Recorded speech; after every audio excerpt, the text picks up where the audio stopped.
اعوذ باللہ من الشیطان الرجیم، بسم اللہ الرحمن الرحیم۔ مظہری ٹی وی کے معزز ساتھیوں، السلام علیکم ورحمۃ اللہ وبرکاتہ۔ دوستو، ہم نے اسلامی واقعات پر مبنی ایک سیریز کا آغاز کیا ہے، اس لیے آپ سے درخواست ہے کہ اپنے بچوں کو، اپنے ننھے منھے بچوں کو اور اس نوجوان نسل کو بجائے اس کے کہ آپ لیلی مجنوں اور دوسری محبت بڑی کہانیاں سنائیں اور ان کے دماغ اور ذہن خراب کریں، آپ سے درخواست ہے کہ اپنے بچوں کو اسلامی واقعات سنائیں تاکہ ان کو اسلام کے ساتھ محبت ہو سکے اور وہ اسلام کو انبیاء کرام کی طرح اور صحابہ کرام کی طرح اپنا سکیں۔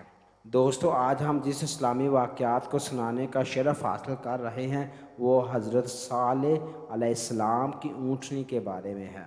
تو واقعہ شروع کرنے سے پہلے میں آپ کو یہ بتانا چاہتا ہوں کہ سب سے پہلے ہم تھوڑا سا اس کے بارے میں تعارف پڑھ لیتے ہیں کہ سمود کون سا قبیلہ تھا اور حضرت صالح علیہ السلام کس قبیلے کی طرف بھیجے گئے تھے۔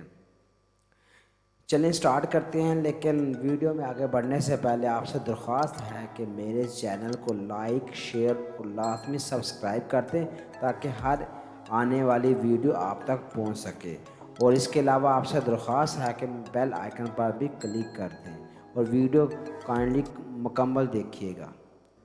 یعنی کہ اب یہ جب حضرت صالح علیہ السلام نے کہا نا کہ یہ جو اونٹنی کا واقعہ ہوا یہ میرے سچے ہونے کی دلیل ہے، اس لیے تم ایسا کرو، اس اونٹنی کو کچھ نہ کہنا، نہ اس کو کسی قسم کا نقصان پہنچانا، کیونکہ اگر تم اس کو نقصان پہنچاؤ گے نا تو پھر بدلے میں تم کو اللہ تعالیٰ کا عذاب پکڑ لے گا۔ تو اس قوم نے کہا جی چلے ٹھیک ہے، ہمیں اس اونٹنی کو کچھ نہیں کہتے، اور جہاں سے یہ چرے، جہاں سے کھائے کھا لے۔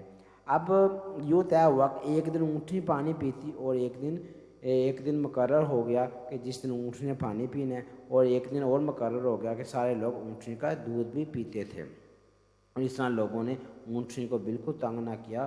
اونٹنی جہاں چاہتی، جہاں سے چاہتی، کھاتی پیتی اور چرتی۔ جب یہ مطلب طے ہو گیا نا کہ ایک دن اونٹنی پانی پیے گی اور دوسرے دن ان کی باری ہوگی، تو لوگوں نے کچھ دیر تو انتظار کیا، لیکن اس کے بعد لوگ تنگ آ گئے۔ جو ایمان نہیں لائے تھے حضرت صالح علیہ السلام کے اوپر، انہوں نے کہا جی ہم ایسا کرتے ہیں، اونٹنی کی کونجیں کاٹ دیتے ہیں تاکہ اس اونٹنی سے ہمیں نجات مل سکے اور ہم سکون سے جب چاہے، جب ہمارا دل چاہے پانی حاصل کر سکیں۔ اور شیطان نے بھی ان کو پھر خوب ان کے دلوں میں یہ بات ڈالی کہ بالکل آپ ٹھیک کہتے ہیں، آپ ایسا ہی کریں، اور اسی بات کو قرآن پاک میں کچھ یوں بیان کیا گیا ہے جس کا ترجمہ کچھ یوں ہے جی، آخر انہوں نے اونٹنی کی کونچوں کو کاٹ ڈالا اور اپنے پروردگار کے حکم سے سرکشی کی اور کہنے لگے اے صالح، جس چیز سے تم ہمیں ڈراتے ہو، اگر تم خدا کے پیغمبر ہو تو اسے ہم پر لے آؤ۔ یعنی کہ انہوں نے نا اونٹنی کی کونجیں کاٹ دی اور کہا جی اے صالح علیہ السلام، تم ہمیں ڈراتے رہتے ہو کہ اللہ کا طوفان آئے گا، عذاب آئے گا، تم لے ہی آؤ نا اس عذاب کو۔ آگے لکھا جی، اور قدار بن سالف بن جندہ، ان کے جو نام ہے جندہ، اس کام کی سرپرستی کی، وہ سرخ رنگ کا اور میلی آنکھوں والا تھا۔ ان کو اس کا جو سرخ رنگ تھا، اس کی آنکھیں کیسی تھی؟ میلی تھی، اس کا نام تھا جندہ۔ اس کے وجود پر دبے تھے اور کہا جاتا ہے کہ وہ ولد زنا حرامی تھا اور سالف کے گھر پیدا ہوا۔ حقیقت میں وہ ایک سبان نامی آدمی کا بیٹا تھا۔ اونٹنی کے قتل کے متعلق اس کا متفقہ فیصلہ تھا، اس لیے اس کے قتل کو اللہ تعالیٰ نے سب کی طرف منسوب کیا اور فرمایا کہ انہوں نے اونٹنی کو قتل کیا، اگرچہ اس قتل کرنے میں صرف ایک شخص ملوث تھا۔ یعنی کہ اونٹنی کو قتل کرنے میں جو شخص ملوث تھا، جندہ، ٹھیک ہے، تو لیکن اللہ تعالیٰ نے سب کو اس میں شامل کیا، کیونکہ سب لوگوں نے مل کے فیصلہ کیا تھا نا کہ ہم نے اونٹنی کو قتل کر دینا۔ اور مفسرین حضرات میں سے ابن جریر نے ذکر کیا ہے کہ قوم سمود میں 2 عورتیں ایسی تھیں، یعنی کہ اب قوم سمود میں 2 عورتیں کا ذکر ہے کہ 2 عورتیں ایسی تھیں جنہوں نے اونٹنی کو قتل پر ابھارا، یعنی کہ جنہوں نے لوگوں کو ابھارا، لوگوں کو بولا، ان کو ابھارا کہ آپ ایسا کرو، انگوٹھی کو اس اونٹنی کو قتل کر دو۔ دو عورتیں تھیں، ان میں سے ایک کا نام تھا ایک عورت کا نام تھا صدوقہ بنت محیا بن زہیر بن مختار تھا۔ یہ پہلی عورت کا نام تھا صدوقہ، اور یہ ایک مالدار اور خاندانی عورت تھی۔ اس کا خاوند مسلمان ہو گیا تھا تو اس نے اس سے علیحدگی اختیار کر لی۔ پھر اسی عورت نے، یعنی کہ یہ جو دو عورتیں تھیں نا جنہوں نے لوگوں کو ابالا تھا کہ اونٹنی کو قتل کر دو، تو اس میں پہلی عورت کا نام تھا صدوقہ، یہ مالدار خاتون تھی، اور اس کا جو خاوند تھا وہ مسلمان تھا۔ تو اس کا خاوند نے پھر اسے علیحدگی اختیار کر لی، یعنی کہ اس کو طلاق دے دی، علیحدہ ہو گیا۔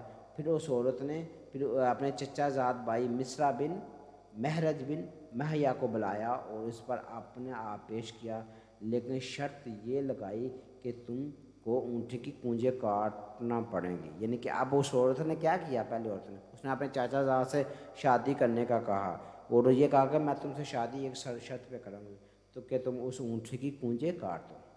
یہ پہلی عورت تھی جس نے اکسایا تھا۔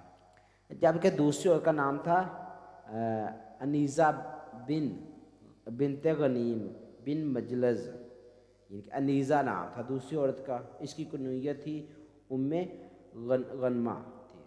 یہ کافر اور بوڑھی عورت، یہ کافر تھی اور بوڑھی عورت تھی۔ اس کی زواب بن عمرو خاوند سے 4 بیٹیاں تھیں۔ یہ آدمی سرداروں میں سے تھا۔ اس عورت نے قدار بن سالف سے کہا کہ اگر تو اونٹنی کی کونجیں کاٹ دے تو میں اپنی 4 بیٹیوں کا نکاح تجھ سے کر دوں گی۔ یعنی کہ یہ جو عورت تھی نا جس کا غنیزہ تھا، یہ کافر عورت تھی، بوڑھی تھی، اس کی 4 بیٹیاں تھیں۔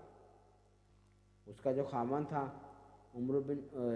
زواب بن عمرو، تو وہ سردار تھا۔ اس عورت نے کہا کہ کس سے کہا، اس عورت نے قدار بن سالف سے بولا کہ اگر تم اونٹنی کی کانچیں کاٹ دو میں تمہیں اپنی 4 بیٹے نکاح میں دے دوں گی۔ اس طرح یہ دونوں نوجوان مصرع اور قدار اس کام کے لیے تیار ہوئی، یعنی کہ پہلے مصرع اور پھر قدار دونوں کام کے لیے تیار ہو گئے۔ انہوں نے اپنی قوم کو بھی اس کام پر آمادہ کرنے کی کوشش کی، یعنی کہ پھر جب دونوں عورتوں نے اپنے لوگوں کو، ان دونوں مردوں کو ابھارا، تو ایک نے کہا میں تم سے شادی کر لوں گی، تم کہا، تو دوسری عورت جو کافر تھی اس نے کہا میں اپنی 4 بیٹیوں کا نکاح تجھ سے کر دوں گی اگر تم میری بات مان لو۔ تو دونوں تیار ہو گئے، تو انہوں نے پھر اپنے دونوں اس بندوں نے اپنے قوم کو بھی مادہ کیا کہ ایسا کرتے ہیں، اس اونٹنی کو قتل کر دیتے ہیں۔ تو یہ انہوں نے 7 آدمی اپنے ساتھ ملا لیے، اور انہی کے بارے میں اللہ تعالیٰ نے ارشاد فرمایا کہ شہر میں 9 آدمی رہتے تھے جو زمین میں فساد پھیلاتے اور اصلاح نہیں کرتے تھے۔ یہ 9 آدمی کون سے تھے 7 آدمی وہ جو انہوں نے اپنے ساتھ ملائے تھے، اور 2 آدمی جنہوں نے اس اونٹنی کو قتل کیا تھا۔ یہ لوگ پورے قبیلے میں بھاگ دوڑ کرتے رہے، انہیں اونٹنی کی کانچیں کاٹنے کے فائدے بتاتے رہے۔ قبیلے کے دوسرے لوگوں نے بھی ان کی بات مانی اور اس کو سراہا۔ یہ لوگ اونٹنی کی کانچیں کاٹنے کے لیے ایک جگہ پر چھپ کر بیٹھ گئے۔ جب وہ اونٹنی پانی پینے آئی اور واپس مڑی تو انہوں نے چھپ کر، تو جو مصرع شخص تھا اس نے کیا کیا، اس نے چھپ کر تیر مارا جو اونٹنی کی پنڈلی کی ہڈی میں پیوست ہو گیا۔ پھر قدار بن سالف نے آگے بڑھ کر تلوار سے اس پر حملہ کیا اور اس اونٹنی کی پچھلی ٹانگ کے پاؤں سے اوپر والے حصے کو زخمی کر دیا، تو وہ زمین پر گر پڑی اور ایک زوردار آواز نکال لی۔ یعنی کہ کہنے کا مقصد یہ ہے کہ دونوں عورتیں تھیں، انہوں نے اس 2 مردوں کو ورگلایا کہ ہم آپ سے شادیاں کریں گے۔ پھر دوسرے نے کہا میں اپنی بیٹیوں کی شادی آپ سے کر دوں گی، آپ ایسا کرو، میری یہ بات مانو کہ اس اونٹنی کو قتل کر دو۔ تو ان لوگوں نے پھر اپنے جو قبیلہ تھا، قبیلے کے لوگوں کو ساتھ ملایا، 7 لوگوں کو، ان کو منایا، وہ بھی ان کی بات ماننا شروع ہو گئے، اور اس طرح انہوں نے لوگوں کو بتانے لگے اونٹنی کو ہم جب قتل کر دیں گے ہمیں یہ فائدے ہوں گے، یہ فائدے ہوں گے۔ لوگ مل گئے، پھر لوگ چھپ کے بیٹھ کے کہ جب اونٹنی پانی پینے آئے نا تو پھر ہم اس کو